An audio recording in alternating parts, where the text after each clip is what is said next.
Yo, what is going on, beautiful people? We hope that all of y'all are doing good. As always, thank you for tuning in to the Respect the Game podcast. We do not take any of the current listeners or the new listeners. We do not take y'all time for granted. We are going to give y'all great content. For us, it seems like it's probably been a while, but we still been giving y'all content. So that just shows the grind and how we are respecting the game to make sure we continuously giving y'all episodes week after week after week after week. My name is Edward. That comes from a great decision by my mother, naming me after my father, my OG. On this podcast, I will ask you to stop what you're doing right now. Go follow at EMAC Stats for all your up-to-date sports coverage at the high school level, the college level, and the pro level. And though I think I'm a very nice individual here on this podcast, I can't do this podcast without my brethren. So, fellas, introduce yourself to the people. Man, Shine Hard, Izzo, man, charismatic, good, excellence. We back at it, y'all. I feel like I ain't seen y'all in a minute. It's good to be back on y'all heads, man. Great content on the way. Yo, it's the one and only Black Beast, the host with the most that blows the most smoke, the rap plug, the hip-hop plug. You already know I stay put y'all on with that hip-hop shit, of course. Check me out on Spotify, Apple Podcasts, man, social media, period, man. Just fuck with me. What's going on, everyone? This is Coach Johnson. I am the husband of Jordan. I am the father of Harper and Deuce, and I am here to bring the controversy to help you to reason out your thoughts just a little bit better or a little bit differently, and to challenge you on some things. Good evening, beautiful people. I'm the one and only Sedacious Xavier Miles. And on behalf of me and my brothers, I want to say thank you so much for tuning in. Please continue to tune in. We thank you and we love you so much. Take it away, my brother. Yo, man, let's get to the get to. Let's not waste no time. So, all right, coming this week, we had the governor of South Carolina sign a bill making it legal for people on death or inmates on death row to select being executed through firing squad, go up against the wall. I don't know if you are, I think you are blindfolded, have a group of men, before you. I think everybody except one, depending on how many, 5 or 10 dudes, everybody except one has the killing bullet. Everybody else has like rubber shots, so they won't really know who it was that killed them. The particulars around this bill, it's not just like, hey, now you can decide to just get executed through being shot.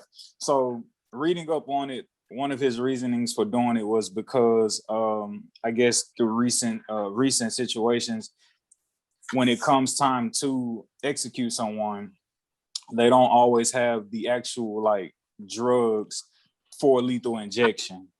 In my mind, that sounded kind of crazy because, I mean, like, you knew that they were supposed to be executed for so long. So, like, why is that, So that's kind of what it was revolved around. Most, I want to say all the form of execution for people on death row is through lethal injection.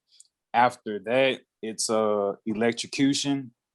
And so with this bill in South Carolina, it gives the prisoner, they actually have the option. Let's say, for instance, hey, we don't have the actual drugs to properly administer for you to execute you through lethal injection. That inmate then has the decision, hey, do you want to be executed through electrocution or do you want to be executed through fire squad? So how nice of them to actually give them a choice in how they want to clock up out of here. But that person on death row, they must make that decision 14 days prior to their actual execution date. If they don't make that decision that they want to be executed through fire squad, then they will by default have to be executed through through the electric chair. So yeah, man. Sedacious, like, I know you want to dive into that. Well, how do you feel about the firing squad, my brother? First of all, it's a bunch of bullshit. Henry McMaster should be ashamed of himself. we shouldn't even be at this point. I mean, I understand that the laws are what they are, and you got to do what you got to do with what you have, and it's only certain funding that can go to certain things. I get that, but I'm a firm believer in the fact that there should be no death penalty whatsoever. You know what I'm saying? I understand that, people do some fucked up shit, but I don't feel that I've never ever felt like it's anybody's choice to take anyone else's life away. I feel like no one gets to make that decision for no one. And so the fact that, we haven't, I forget the word, exonified or whatever, that abolished. The fact that we haven't abolished that already I feel like that's a problem. So that's my take. To piggyback off that, if you think about it, like the whole eye for an eye ideology, I feel like it's been ever prevalent throughout human history. Like, I think even biblically, right? Like people have been stoned to death, just depending on the severity of the crime, right? So let's just say, for instance, the white kid Dylan who went into a South Carolina church and killed, a multitude of people, right? That in my belief, I believe that would constitute for the death penalty. I just don't believe in using it so common or so sparingly to where it's just a common ordinance to, hey, you killed a person back in 1988. You killed 2 people heinously. We're going to go ahead and put you on death row and kill you. I'm not more so a proponent of that, but somebody maybe who's a psychopathic fucking murderer, yeah, let's get them out of here, But I'm just not in support of it. Just, I guess, throughout whatever normal is, I guess, subjectively speaking, against the law. But I'm pretty sure people have an idea like, hey, if you killing up into, you getting into them 3, 4 and up range, then maybe your life needs to be taken as well, so you will understand how precious life is. But other than that, I'm cool with I don't really have a problem with the law. I'm kind of indifferent about it. So it's I know you was just like speaking in like hypothetical, Izzo, but it's very funny you use like the exact year of 1988 because since 1988, 16 people have been executed that were on death row. And of that 16, 13 of them starting back last year in 2020. So 13 people from 2020 up until today have been executed that were on death row. And out of that 2020, I guess starting back in 1988, it was 3 people.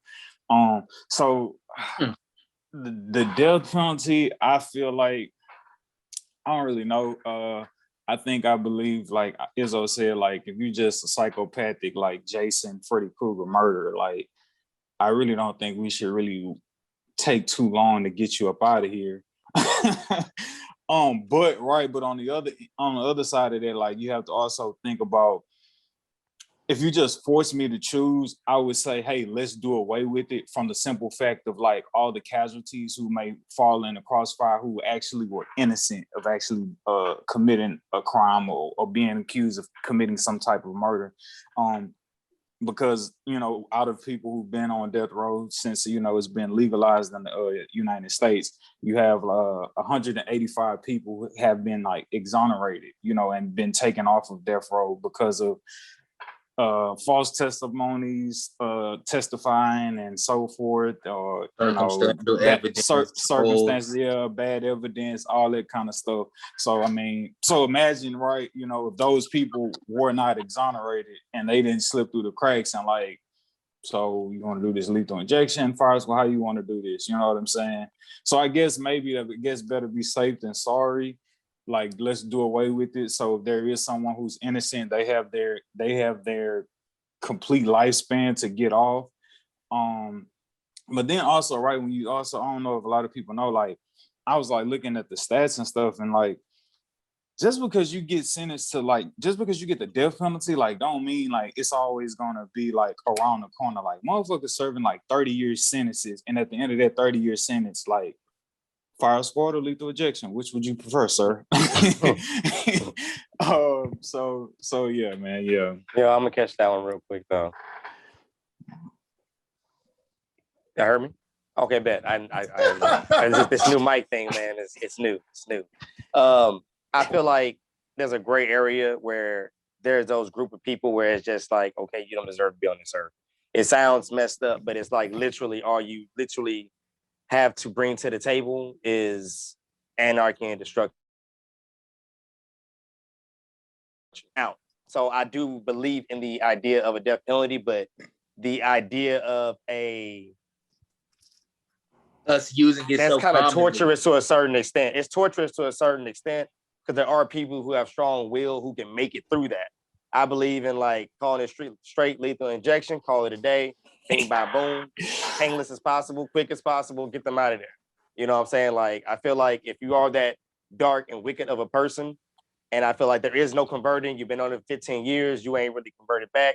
Like I said, I believe in giving you as many opportunities as possible, but there are people who will admit to your face, I am a dangerous person. I don't belong on the streets and I want to kill people. And they will tell you in those exact words. Those people, I believe they need to be out of here. And with that being said, because they are harm to the innocent people out there. So with that being said, I feel like, lethal injection, all that shooting you, like, man, that's some willpower type shit. Lethal injection, that's chemicals, you're out. All you're right, done. so check this out, Darnell, right? Real quick, other than South Carolina just passing that bill for the fire squad, you also have Oklahoma, the state of Oklahoma, Mississippi, and Utah, who also have it legal to execution by the fire squad. Talking about lethal injection, it's a real crazy, funny story, right? Cover your ears if you're with your children. So I don't remember where I heard this story from, but look it up. I don't remember where I heard it from. Guy is on death row, has to be executed through lethal injection, and I don't want to say they actually injected him and he didn't die, because I mean, we talk about how like toxic those chemicals are, like no matter like where they are dispersed, like it should like, take you out. But let's hypothetically, I may be getting the story a little bit wrong. I said it's a crazy story. They hit him one time. They hit him one time in the arm and they can't find the vein. They can't find the vein in my guy's arm. And he went out the most, I want to say they said they shot him, but they couldn't find a vein. So like it wasn't really in his vein and he ended up waking up or some crazy shit like that. And like in my mind, if I wake up, that's time served. Y'all need to let me go. Like that's I'm fucked up for life. I done made it through God and other plane. Hey, you feel me? You feel me? It's all like that's time served. Hey, I do believe in that though. Hey, real guys, hey, if you survived the electric, you survived the shooting. Hey, bro, God wants you to be here, bro. I got one time ago. I've That's been it. There is no forgiven and I'm here now. But that did not happen to my man. They had to go find a vein in his foreign parts. Come on. Oh, what? I quit. All right. So I'll give the last word on this, and then we can move on. Oh my God, pause. Oh my God, bro! The story is crazy. In the main vein. So. Oh my God. A few things I'll address on this topic. Oh man. One, I think most of us do see the validity of having the death penalty. Like Isaac pointed out earlier, it is biblical. It's actually the first law that God instituted to Noah after the flood. A life should be taken for a life. As far as how it's been implemented in the United States, the reason why, like Edward pointed out, since 1988, there's only been 16 people to be executed on death row, is because they give so long for people to appeal, to try to figure out, hey, if we're going to do this, is this the right person? Is, right, all that, to make sure that they are taking the life of the right person, right? Now, the case of hey, we shouldn't have the death penalty because there is the possibility for someone who is innocent to die due to the death penalty. I don't necessarily buy that argument because we can say that for any penalty that there is in the criminal justice system. Should somebody innocent serve a life sentence? Should somebody innocent serve a 15-year sentence? Should somebody innocent, we can go all the way down, right? So at what point is the sentence, harsh enough that we are okay with possibly somebody innocent serving a sentence? Other than that, other than that, I'm just saying this, it's the slippery slope argument, whatever. But I don't think the slope is that serious in terms of like being able to come back from a 15-year sentence and not being able to come back from death. But you can keep on with your point. I do 15 and I'm innocent, go on, just give me like 15 mil or something, bro, and I'm gonna be all right. Yeah, I think I just argue against the permanency, but yeah. Right. I mean, I get it, but I mean, we can go further for that. But as far as the firing squad, I think that what people do need to know about it is that it has been used throughout history because it is one of the quickest forms of death, right? And so where the electric chair might take a while, be more painful for the person being killed, the firing squad would be a more immediate death, so they won't be in as much pain once they die, or going through the process. So that's the reasoning behind using it. Go ahead, Darnell. You're on mute. Wrap it up, Darnell, so we can move on. Just real quick, you said it's gonna be one real bullet, though, right? And you asked, yeah. I know in most circumstances, I don't know about in most situations I've heard of, five to 10 that's guys. All. Yeah. And so the guys who are doing the shooting, they won't know if they actually killed him. Yeah. They'll just be given a gun. But it's not only one bullet. It's only one round of real bullets. One round of real bullets. Obviously, if I dodged the first one, time served. But time served. No, man. Yeah, but moving on, man. So we all from Houston. Real quick before I toss this to you, Darnell. I don't know what is going on in Houston right now, but I trust 50 Cent to be a very smart and wise businessman that is making a play before everybody else. And I'm not saying that what he recently did was like not out of generosity. I just think like him marketing and promoting him moving to Houston, I think is about something bigger than that we don't know about yet, because we're just not hip to that access that 50 Cent has. And so I'm interested to see what they may be in the coming months or the coming years. But 50 Cent, triple salute to you, man. You just donated $300,000 to the HISD school district. That money is geared towards helping high schoolers get master's level type of teaching and entrepreneurship and business. That $300,000 was matched by HISD, making it $600,000, and that money will be administered to Cashmere, Wheatley, and Worthing. So shout out to Fifth Ward, Sunnyside, Trinity Gardens. Shout out to those students who will be able to get those resources while they're in high school to further their education and whatever they decide to do post high school. Sedacious, how do you feel? Darnell, how do you feel about this move from 50? 50 is all about money. Okay, he's been rich, gotten poor, got rich, got poor. I said that to say, if I'm not mistaken, according to my notes, he back in December, he donated thousands of dollars to the $1,000 in Christmas presents to the kids in the Toyota Center. Apparently, he passed them out in Toyota Center himself. He planted that seed in a certain sense of he know that Texas is cheap, New York is expensive. He's all about saving his money up to build an empire. It just keep money in his pocket. He has 2 shows out. He has probably has artists under him. He's basically, he wants to be the biggest hustler possible. Like I say, he flipped quarter waters. There's nothing this man can't turn into a hustler. So I feel like he wanted to save money on real estate. One thing, you get a lot of real estate when you move out to Texas, period. Like that's one thing we known for is having a lot of land. So he know he can buy that shit for cheap.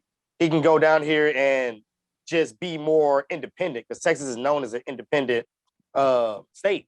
You know what I'm saying? So I feel like this is all money. You know, generosity is there, but 50 Cent all about making that dollar. So, you know, salute to that. You know, he's a hustler. to dive off of that point, right, it's a tax break. I believe there is a state income tax in New York.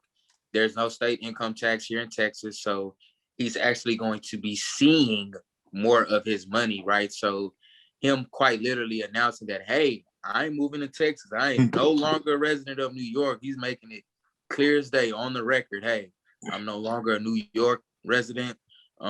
Hey man, like, stop taking all that fucking money out of my taxes. Like, yeah. So, I mean, for his new business ventures, it's going to be profitable, right? So he's going to be able to see more of that profit margin that he was making as opposed to having to giving it back to Uncle Sam. So I do think it was money motivated as well. And then if y'all haven't noticed, in addition to 50 Cent, and it's not just Houston, right? It's just Texas as a whole. Elon Musk moved down here to Texas around the, I want to say the Lake Travis area, around the Austin area. So there's a lot of business that has been moved to Texas. Even Amazon has moved a few of their warehouses down here as well. So there's a lot of business promise within Texas, being that Houston is the energy capital of the world. If not many people know that. It is. Shock, surprise, surprise. So there's a lot of influx of businesses in regards to the real estate, the energy corridor, and just you know, business as a whole. So like Darnell said, 50 about making money. So Texas was definitely a money move. Yeah. Hey, shout out to Greg Abbott and the rest of my red flag boys for keeping the taxes low and attractive business. Second, though, I think that the point that hey, let's be cool with the red flag. No, you actually did that because of the red flag, to be honest. Yeah. But I think the point that the reason we're talking about 50 is because of the money that he donated to the school, right? Edward? Okay. So let's make sure we talk about that. Yeah, sure. Does he get a tax break? Yeah. Does he get to keep more of his money because he moved down to a state that has no state income tax? Yes. But also, 50 Cent is concerned that, hey, when I have a business and I'm building an empire, I don't want all the people I'm hiring to be white. I don't want all the people that I'm hiring to be Asian. I don't want all the people that are coming up that I'm mentoring to be white, Asian, and Hispanic. I want some black folks that are qualified, and they have to start getting qualified on the lower levels. So we need to make sure that they are learning these things at the high school level. Let's make sure that we speak on that too, because it's not just him. Yeah, he worried about his money, but he is trying to do spoke things on it, brother. We just giving a different view of it. So that's the beauty of the show, man. We're giving different sides of it. So that's fine. I was gonna touch on the money side. 100. You was gonna touch on this shit, and I'm so glad you touched on it. Though. That's fine, but I'm just saying, like what came out on our last episode when we talked about black folks excelling, this is a part of it. And he is implementing that plan. Hey, they're not getting entrepreneurship in high school. Kids coming out talking about they don't know what you know, how to get business loans or what P&I profit P&L, sorry, a P&L statement looks like. You know, they get to learn that in high school, so more black kids will start going into business. So you know, let's make sure we continue to challenge other folks to follow in his footsteps. Right on, man. Salute to 50. Make sure y'all out there who are like heavy into like rap, man, pay attention to the moves that like these rappers have been making in the community, dating back to it, like maybe like 2 weeks ago we was talking about Young Thug and Ghana now, you know, putting their money together to, you know, get people out of jail, out of county jail here in Atlanta who couldn't afford bonds, who some, or well, I don't know their legal situation, some presuming to be innocent. and not being able to fight their case. So yeah, man, let's pay attention to the moves that the rappers are doing. Anytime they're doing something crazy, the media, I won't say we, but the media is quick to report about it. But things like this, only happen locally, and then it flies under the radar. So yeah, man, let's keep making shedding light on these things. Keeping it into the rap game. My dog, my man, he's looking at retirement in the near future. He kept hinting at it in his album, that being J.Cole. Jermaine Cole? Shout out to Super Dreams now. But yeah, man, Cole just dropped a new album. The off season.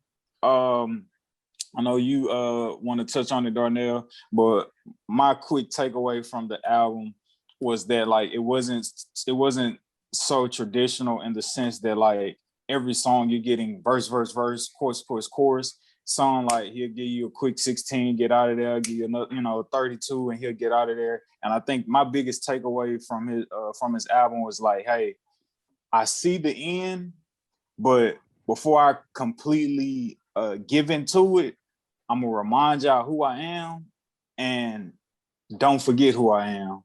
And so I just felt like this was an album for him, just like showing off, like, I don't really need to prove nothing to y'all, but like, here y'all go. I know y'all needed me. I bid you a farewell until next time. But yeah, you got it, Darnell. Yeah, Jermaine Cole, thank you. That's all we can say. I feel like he's opened up the summer for us. I feel like we had a nice little warm up with what is it, Moneybagg Yo, YSL, DJ Khaled, but he definitely welcomed this fucking summer. No ifs, ands, or buts about it. And the thing about it is, this is an all-purpose album. This isn't just, this is a struggle album. This is the come up album. No, this is just all-purpose. You can be jamming this in depression. You're jamming this on a beautiful day. You can jam this on a rainy day. You can jam this, warming up for basketball, football, golf. Like, it don't matter what the fuck you doing. You put this album on, it's gonna take over what you're doing and highlight it and make it that much more better. It's like, you know what it is? It's like marijuana on wax. Okay, it just makes everything better. That's how people describe marijuana, right? You smoke weed, everything tastes better, feel, but that's how that J. Cole album is. You put that album on, everything just is better. From like the bars he deliver, and the thing about it is, it don't have to be double entendres. It's just the level of relatability of the bar he'll give you about how you can respect the broke man struggle as a rapper, how he can understand that that's what he would like to see, but he understands that the media won't accept. You know what I'm saying? Just the bars were just timeless. I let y'all go because I know y'all know the bars. Hey man, put an M on your head. Now you looking like Luigi, brother. That is hard. But I do want to talk about Jermaine in a different light. If people don't know, he's actually a part of a African basketball league just recently. He plays for a team, I believe, called the Patriots over in the BC Patriots or something like that in an African league. I'm not sure the name of the league. But he had a debut. You had it right. It's Basketball African League. It's just for those who want to be sticklers. But yeah, you good, bro. Yeah. And so he had his debut in the league, right? It wasn't a stat stuff debut, but just to know that he can try out for a professional team and make it, and then on top of that, not only make it, right, but not only off of his name, but just actually off of putting in the hard work and dedication to actually being recognized as an athlete at the age of 34, which in basketball years, a lot of people would suggest that you are past your prime, unless your name is one LeBron James, but we all know that man, it's like fine wine. But other than that, man, if you're looking at 34, go ahead. Well, I was gonna build off of that is like not the fact that he's just 34. One would argue that you're past your prime, but bro, we've never seen you ever in a professional lighting of playing basketball before to even know if you have a prime. You know what I'm saying? So yeah. But he has hinted at on other albums like The Warm Up, which is a very classic mixtape, and of his hoop dreams coming up and how being good, yeah, that'll get you Drew Gooden, but we want Jordan up LeBron foot in. To kind of quote some that actually wasn't off the warm up, but it went ahead with my case in front of us. But yeah, man, like to even know that he can make a team at 34 and contribute, quality minutes. Hats off to J.Cole, man, because he's living that he's approaching that Master P era now, right? About to be successful, legendary rapper, check. He ain't touched the NBA, but he has played in an NBA All-Star game. I'm gonna give him a half a check for that. And for even him playing in our league, and I'm gonna say our league of being, young black men, the motherland, an African league, I salute that, man. He is living that hood nigga dream, right? I want to go to the league, I want to rap, and I'm gonna make a lot of money in business, right? So it's like, I salute him. Definitely. Nah. So Cole's debut, 17 minutes, 3 points, 3 rebounds, 2 assists, went 1 for 3 from the field. But his squad got the W. That's what was most important. And so I think I lost my train of thought. I think, yeah, I absolutely did. Oh, well, I know you were saying Izzo, like half a check because it's not necessarily the NBA, but shoot, the guys in the NBA like have like a high amount of respect for guys who play overseas. Just, obviously, it's overseas, Absolutely. So we don't get to see them as much as we do guys in the NBA. But like, that's still a professional basketball. Like those guys still go up against the USA team when it's time to play in the Olympics. And you got close partners who play play in the league. So whether it's the NBA or not, I'm gonna give them a whole check. You know what? And no disrespect to Cole, man. I'm gonna give him the whole check, man. Hood is the trifecta. Basketball, rapper, and I don't know if he'd have trapped it out, but he said he used to. Well, he said he never sold the song, but he just parlayed around those vicinities. But yeah, man. Now, salute to Cole. What did y'all, if y'all saw it, what did y'all think about the documentary, the off-season documentary? Did y'all get the chance to check it out? I have not gotten a chance to see it. It's hard, bro. Respect for me. Let's not discuss that because I would do it. Watch it. Nah, it's ruin it for me. No, I'm not gonna ruin it for you. I mean, it's short. I watched it like 2 or 3 times.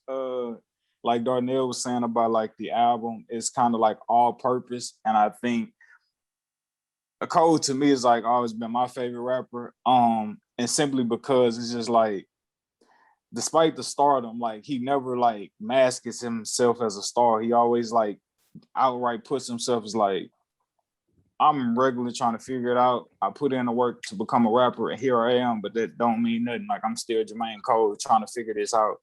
And so like kind of watching the documentary, like it's basically like a slight synopsis of not spoiling it. It's just like, bro, like I'm really at the mountaintop, but I'm just trying to dig up some more inspiration before like I clock out on y'all. Like I'm grown, I'm 34, I got 2 kids, like I don't really gotta be rapping. 100 million, I'm still on my grind. I mean, you know what I'm saying? But yeah, man, the documentary was it was real cool. He hinted at like already having the title of his last album in mind, The Fall Off, was like very telling. So it's just like, damn, you serious about like, damn, like you about to hang it up, you know what I'm saying? Or go into that. I believe that's a genius title because, right, the fall off could mean a multitude of things, right? Yes, it could be that, man, I'm gonna fall off the face of the earth from rap, but it's almost like, hey, the off season, then it's like the fall off. But what if the comeback, the awakening? You know what I'm saying? I like where you going. I like where you going. Leaving that door slightly cracked to where it's like, yeah, this might be my last one, or this could be the beginning of the end of me putting out all of this heat, right? So it could be the beginning of the end, right? So I I'm like just where being you're going, and him playing in the basketball African League. Like I can only imagine what type of perspective and bars he's coming up with for whatever next project. So like, so yeah, and that's what I'm getting to too, because I think another rapper hinted at it, man. Like they were just stating how like, I need to eat. I said a rapper. One of the greats, Future, Hendrix, Fire Martin, Future, the Wizard. He quite literally said some years back, I needed to get back into action. I needed to go back to the trenches to get those vibes, to be able to create the kind of music that my fans want. I can't create that music if I'm not actually interacting and intertwining myself in those things that are subject areas of topics of subjects within my music, right? So I need to be engrossed in that lifestyle. I need to be around it. I need to feel it so I can have that experience to draw off of, so that I can give y'all great content. And J.Cole literally balling out on motherfuckers overseas. I just can imagine how the fall off is gonna sound. Again, he may be setting the stage for that album after the fall off, which I think is just genius level marketing. Genius level. I agree with you wholeheartedly, Izzo. Still keeping it on the basketball court. We traveling from overseas and going back to the NBA. Playoffs, right? Well, playoffs here. They not even around the corner. Play-in tournaments going on right now as we speak. We'll touch on that a little bit later. But we got the we got the Brooklyn Nets, man. Kyrie Irving. Obviously, since last year, with everything going on during COVID, George Floyd, and so on and so forth, Kyrie Irving has been very boisterous using his platform, talking about social justice issues. As of recently, after a game, kind of being asked, post game interview, being asked about the game, he kind of just let the reporters know up front, like, yo, it's a lot going on in this world. He was talking a little bit about the Israeli and Palestinian, feud going on right now overseas. But he kind of said it was not just limited to that. It was a bunch of other things going on that kind of just didn't have his mind fixated or focused on the game of basketball. Sedacious, I know you want to touch on that. So, like, what's your take on that, dog? Yeah, I feel like, sorry. I feel like for some time now, Kyrie has kind of been coming to this space to where he's just been like, fuck what everybody else says is supposed to be important to me. Like, this is what's important to me. And so I'm done, feeling bad about it. I'm done looking like I'm crazy, saying like I'm the weirdo. This is what the fuck is wrong with me. You know what I'm saying? I know y'all gonna ask me about the game and shit, but like there's a lot of other shit going on besides basketball. So I fuck with it. I personally feel like he's heading into the Colin Kaepernick space, but it is what it is. You know what I'm saying? When you get fed up. One could say the Muhammad Ali space without the greatness. Not saying that Kyrie isn't great, but I think he's a newly found Muslim. I'm not judging anybody, your faith is your faith, but just to kind of put a bow on that to kind of help you out. But yeah, that not saying he's Ali of basketball. That's not what I'm saying. So I want to preface that, but because they share similar faiths and the social justice, movement that he's trying to, impact, or not even just social justice, right? Just humane justice, right? Because he was speaking about, the Israelis and Palestinians. I think that's more so a broader view of just a humanitarian at its finest, right? Just caring about the human race and just people in general, which, I mean, as a Christian, man, that's what we're all charged to do.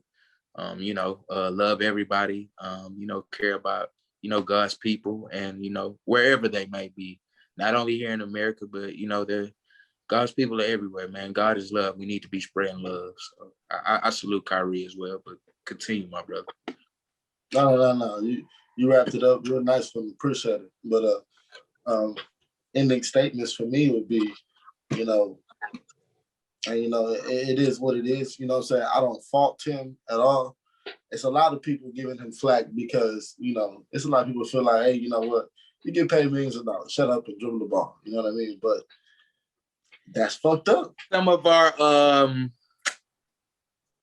anti-pigmented conservative friends would probably state on some telling networks like Fox, but go on. Very much so a jab at you, Coach. So yeah. So since there's a jab at me, I'll address it. I'm actually in 100% agreement with Isaac on this one. I do not appreciate when some of my Caucasian brethren and sisters on the conservative side make statements like that, shut up and dribble. Because whenever there's an athlete that comes out and says, hey, I'm going to stand for the flag, even though everyone wants to take a knee, they promote the heck out of that. So just because someone disagrees with your take, don't shoot ad hominem attacks at them because of it. So I'm 100% in agreement with you on that, Isaac. But I'm not too caught up on what Kyrie has going on.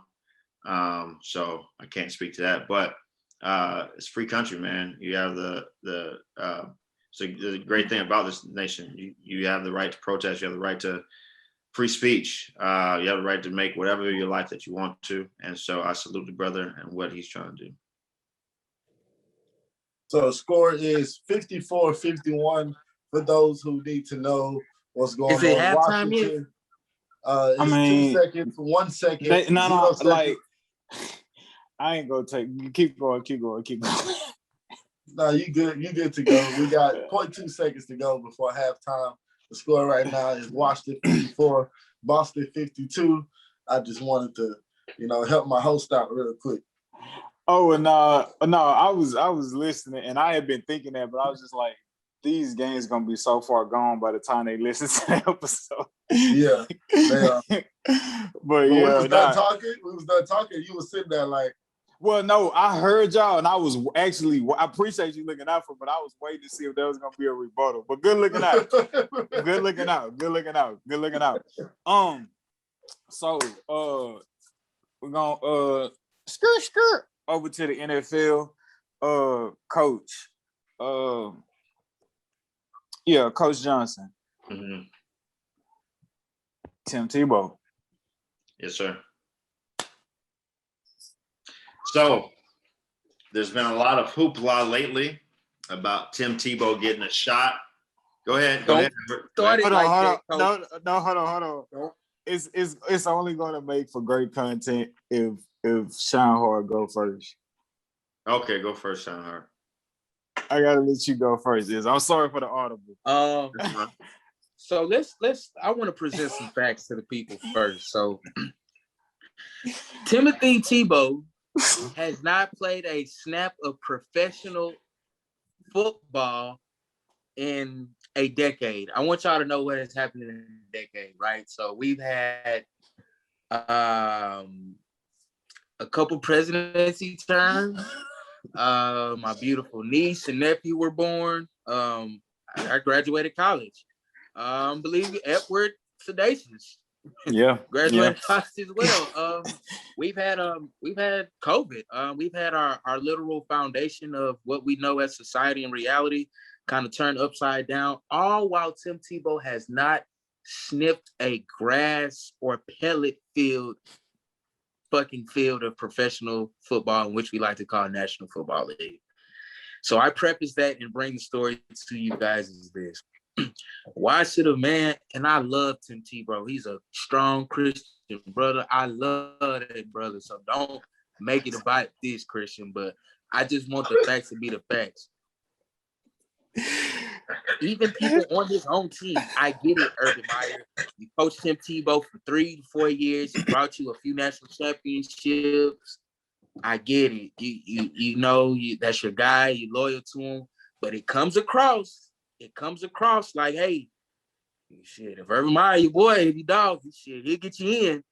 And I feel like that just sends a message of, hey, I'm not respecting the process of scouting and putting the best possible pieces on the field in order for us to win, right? Because one can very much so make the argument that it was probably a tight end that went undrafted within the draft that could have probably helped Jacksonville's Jaguars roster better than Tim Tebow at the tight end position. And then it's like, well, you did play quarterback all your life, so why all of a sudden do you want to go to tight end?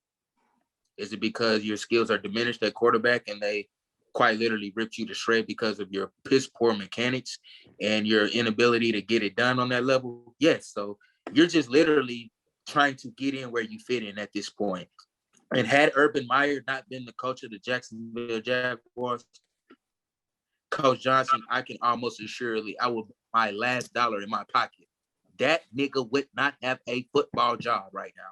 Period. I love Tebow though. Go ahead, Coach.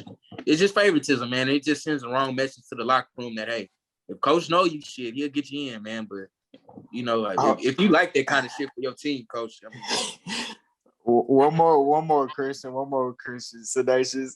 I gotta know.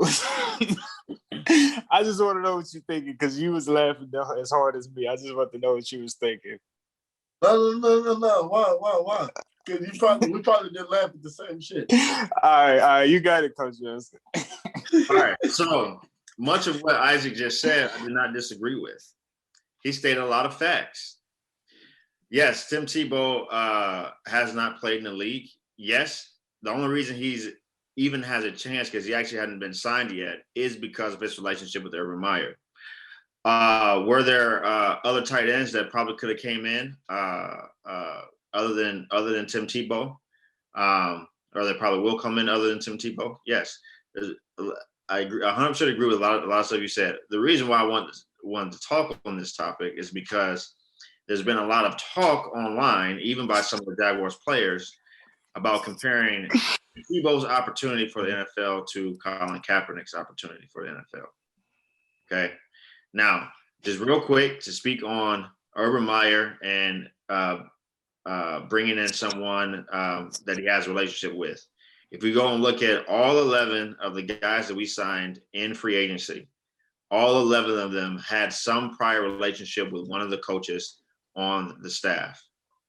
All 11. There's a reason why we got Carlos Hyde. He had a previous relationship with Urban Meyer. There's a reason why we paid Jamal Agnew more money than he probably would have got with any other team.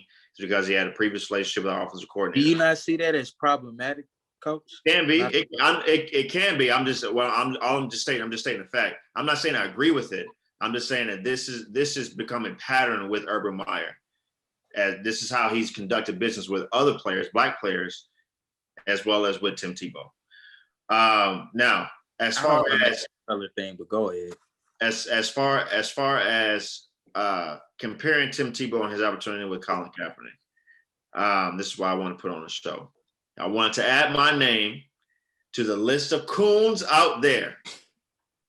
All the people that want to jump on Cap, that want to Uncle Tom boot shuffle and all that stuff.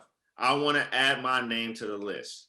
I am tired of you Negroes who get on social media and get online and whine about Kaepernick not being in the NFL anytime somebody who is subpar gets added to a team. Stop it. Colin Kaepernick does not want to play football anymore. He doesn't need to.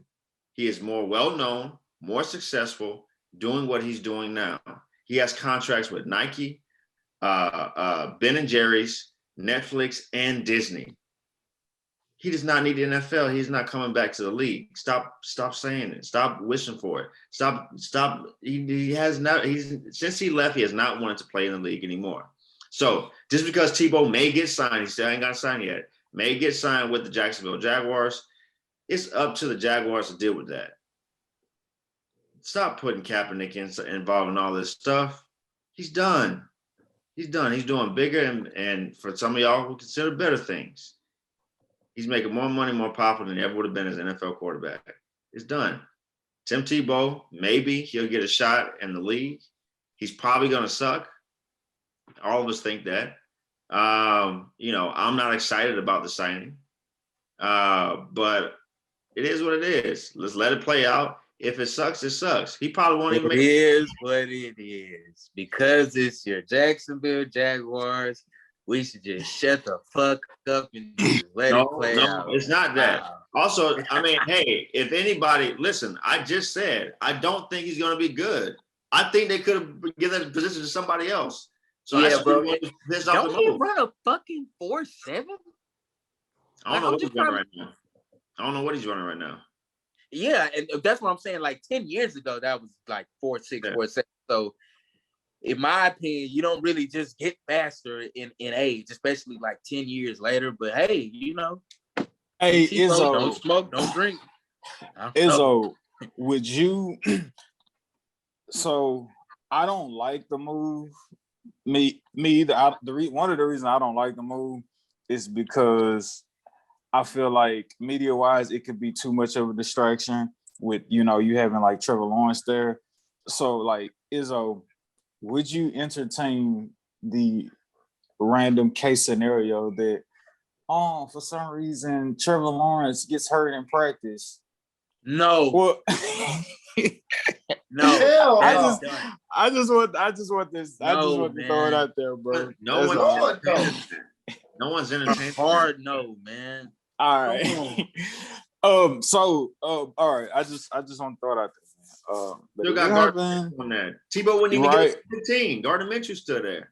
Right. We did talk about that. Gardner Minshew is still there. Minshew mania, baby.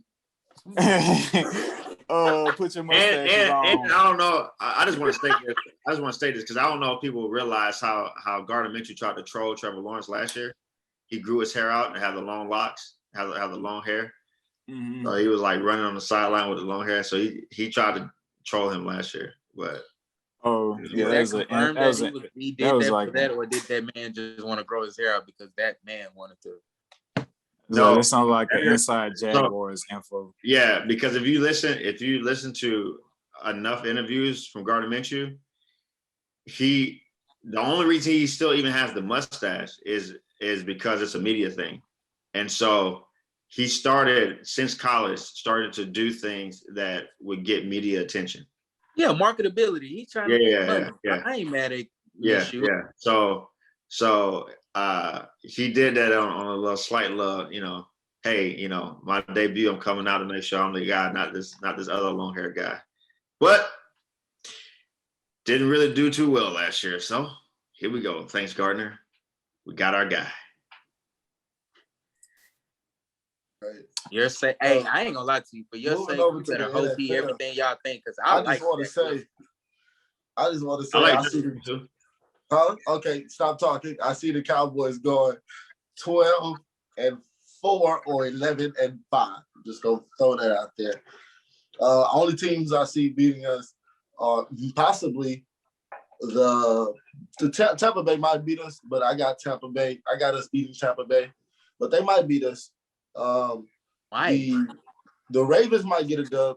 The Chiefs might get a dub. You want to put some money on that? And Arizona might get a dub because they got J.J. Watt and they got Chandler Jones. So I thought they was gonna beat y'all without J.J. Watt, but this is news to me. But okay, but it's really not, because that's like a par for a Cowboys fan to think all this optimism and shit. Hey, I just kind of want to back Sedacious up real quick. One, Sedacious, they're playing 17 games this year, so we got to fuzz those numbers for the 17 games. But I don't think that people need to sleep on the Cowboys week one, not necessarily because of the Cowboys or because of the Buccaneers per se.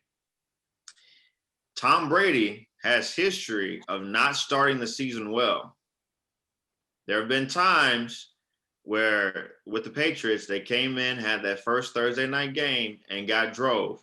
If you remember 2017, the Chiefs did that to them with Alex Smith, and Kareem Hunt came out and they drove the Patriots, who went on that year to win the Super Bowl. So, I'll say this: if the Cowboys don't win their division this year, they are a load of fucking shit. Because I just don't foresee any competition like that in the NFC East with, the Washington football team still having questions at QB. Though I like the young, spunky kid who showed out against the Bucs in the wild card, Heineke. Yeah, I like that kid. I like that kid a lot. But, I don't foresee the Eagles being a threat. I like the additions that they made at the receiver. I like them, but I don't think the way that the way that I see the Cowboys self-destructing that can possibly quite literally happen because they're the Cowboys, right? Is Mike McCarthy thinking that his roster is so fortified that he puts a even more subpar effort into his coaching and schemes that he did even last year, right? Because I don't believe that offense was innovative.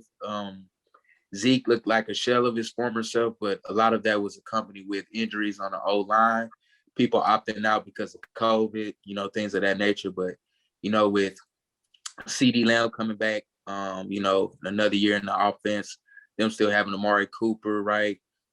With the addition of, Michael Parsons, I think that'll be a cornerstone piece with Sean Lee retiring. I do think the Cowboys have they'll make some noise, right? But I just believe some Cowboy shit will happen, man. I sound like Stephen A, but it always does, though. Man. Like every year, bro, some Cowboy shit don't happen to where they. What's wrong with the Cowboys? It's been wrong with them. But, one game that stood out to me with the NFL schedule is Joe Burrow versus Trevor week 4. Jags versus Bengals. I'm waiting to see that game on national TV Thursday night game. Yeah, man, I'm waiting. Hey, Sedacious, I just yeah, man. Nah, Sedacious. What is so? We talk about like I guess the proper grading evaluation for Lamar Jackson going into the season with receivers.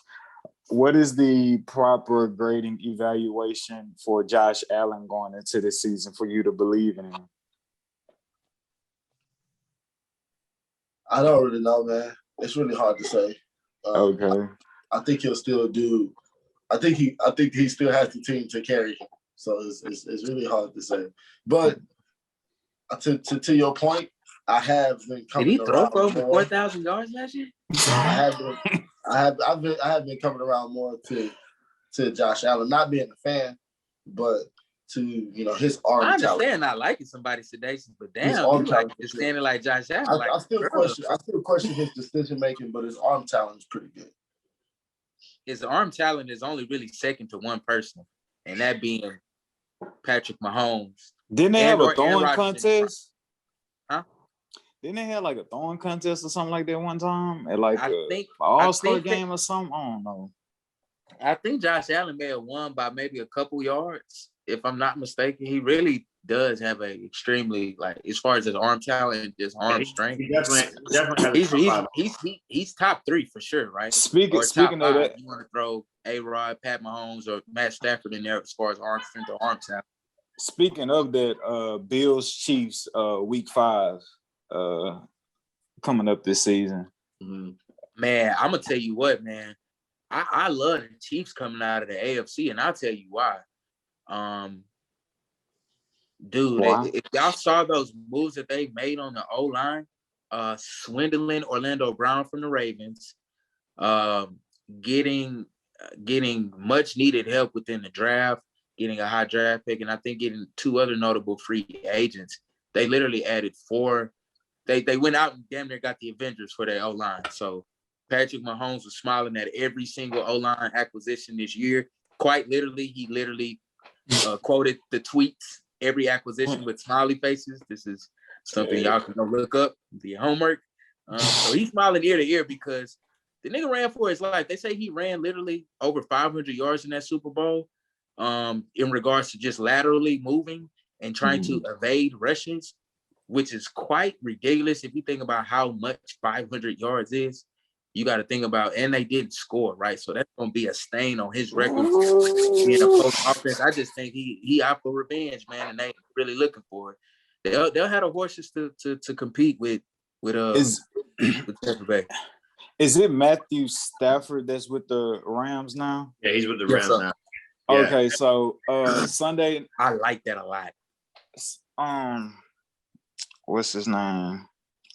Justin Fields. Who is the number 1 quarterback right now at Chicago? Andy Dalton. Andy Dalton. So right now the Bears are still trying to say, "Yo, he's our number 1 guy." But the first month of the season for Sunday Night Football, projected, you got Justin Fields going up against Matthew Stafford, the Bears versus the Rams. Then you got Kansas City, Patrick Mahomes versus the Ravens, Lamar Jackson. Then you got the Green Bay Packers week 3 versus Christian Boy, Shanahan and Trey Lance. Oh, maybe Trey Lance. We don't know if Garoppolo will be there. Then week 4, you got Tampa Bay going back to New England. And then week 5, they backdoor with Buffalo versus Kansas City Chiefs. So those are week 1 through 5 Sunday night football matchups. Been waiting all day for Sunday night. Yeah, those are some good games. I just want to kind of speak to a point that Scheinhardt brought up. Man, we need to look at that first game between the Chiefs and the Browns. I think the Browns might make it out of the AFC this year, bro. I am very high. I'm not opposed to that view, Christian. And the only reason I say I'm not so sure is because if you telling me with the game on the line who I trust more, True. Patrick Mahomes or Baker Mayfield, with that O-line that Patrick Mahomes, and I really want to put emphasis on that O-line. Mm-hmm. He may have a top 3 O-line in football this year. Yeah. And if you get Patrick Mahomes any type of extra time in a fortified running game where Clyde Edwards-Helaire has hosts run through, man, the league need to look the fuck out, man. They really do, because I don't think what they did, because it's not splashy, right? It isn't flashy. You know, you're getting a whole bunch of O-line. Well, who is that? Like, I mean, to a casual, they're going to, just dismiss those moves. But, man, they kind of made some moves to where they set their team up for the next 3 to 5 years just with what they did on the O-line. Orlando Brown, I think the guy's under 25 still, man. So he hasn't even gotten to his prime yet. Yeah, he's pretty good. My only thing, though, with the Browns, they're a lot deeper than the Chiefs. The Chiefs have a lot of high-end talent. They aren't as deep of a team, though. So you have that. Hey, also, too, on our last podcast, we were talking about black GMs. And I couldn't remember the Giants GM that they had, a black GM that got in the Super Bowl. It was Jerry Reese. He was the first black GM to win a Super Bowl. I remember Jerry. I just wanted to point that out. What happened to him? Podcast. He ended up getting fired. He was there for a while and got fired. So I think he got fired at the same time as Tom Coughlin, though. So, man, Super Bowl, they fire you, man. It's fucked up, man. Yeah. Yo, beautiful people, that wraps up this week's episode. As always, we do not take y'all for granted with tuning in. Please take out the time to follow each and every one of us. Please take out the time to make sure y'all subscribe. This is the Respect the Game podcast. We will see you beautiful people next week.